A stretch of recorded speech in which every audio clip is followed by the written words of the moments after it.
Honorable Deputy Prime Minister, Honorable Ministers,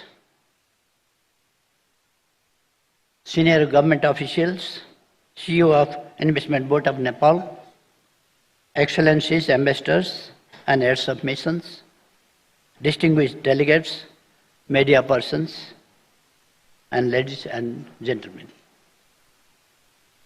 A very, very good evening to all of you. First of all, I would like to thank the Government of Nepal, Investment Board of Nepal, and the organizing team for inviting me to this investment summit and giving me the opportunity to grace this concluding session. On behalf of the CPN-UML and my own, I would like to extend my greetings to all of you participating in this investment summit.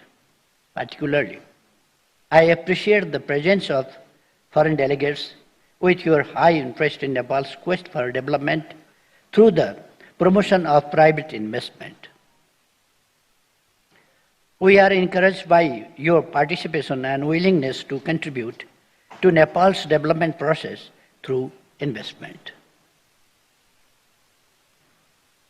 Transfer of technology and imparting efficient management practices of businesses.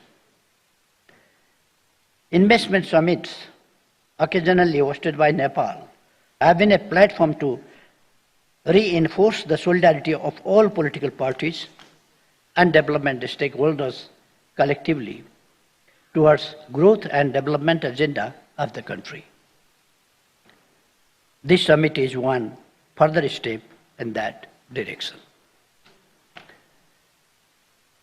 In 2019, when we hosted the second Nepal Investment Summit under my leadership as the Prime Minister of the country, our broader aim was to enhance private investment, both domestic and foreign, and bridge the capital and technology gaps for achieving the common vision of prosperous Nepal and happy Nepali. I am pleased to observe that the present government has continued this legacy with new theme of emerging Nepal, including that Nepal is emerging as a new investment destination. During the second investment summit, I had mentioned our new journey towards prosperity with a focus on rapid economic growth, sustainable development, and transformation of the society and the economy to modernity.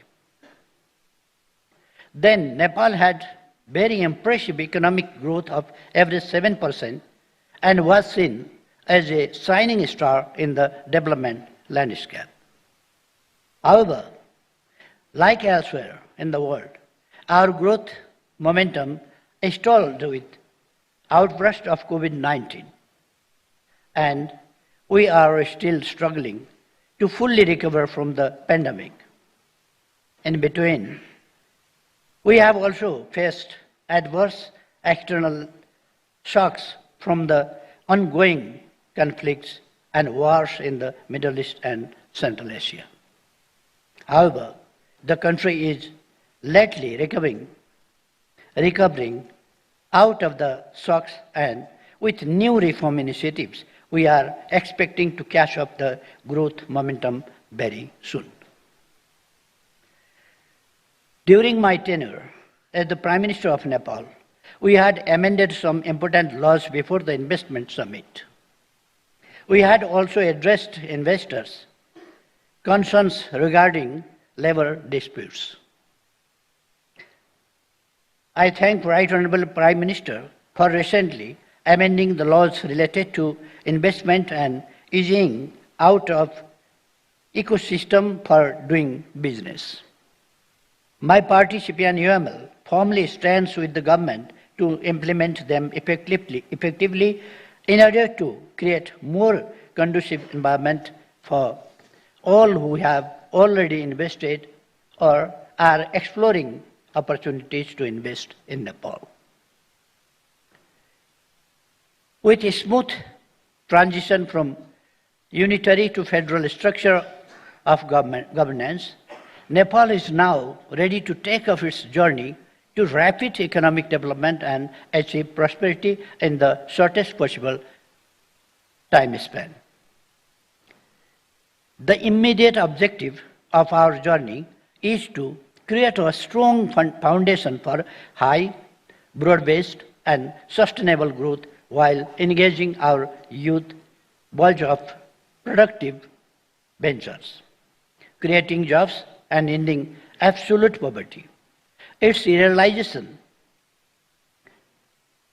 would only be possible with a strong support from our development partners and private investors.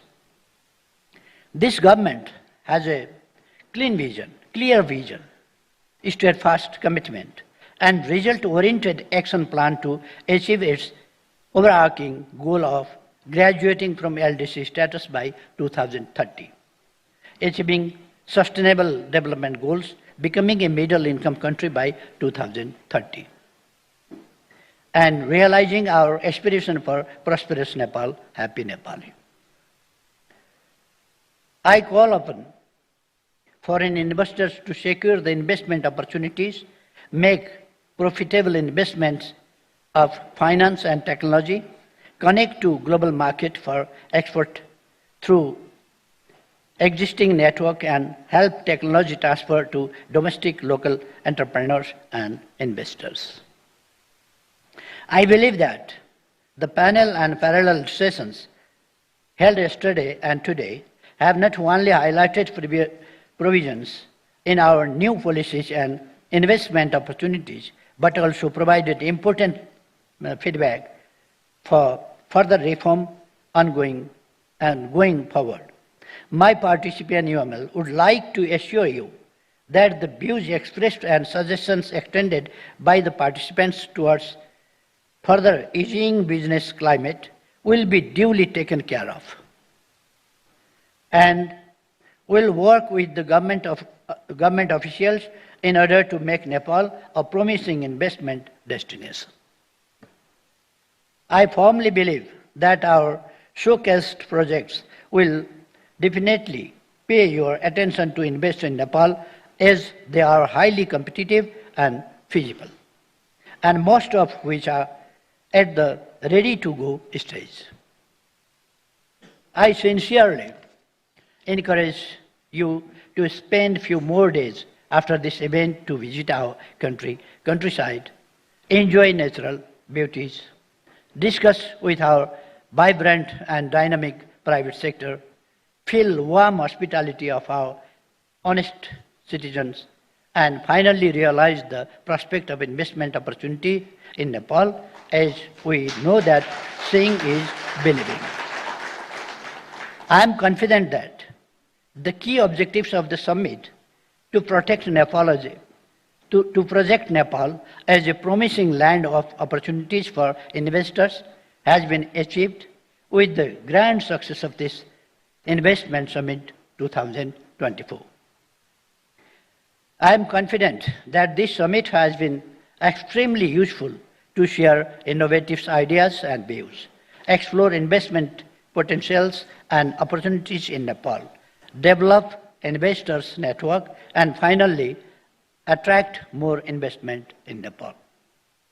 In closing, I extend my heartfelt gratitude to all dignitaries to taking part in the summit.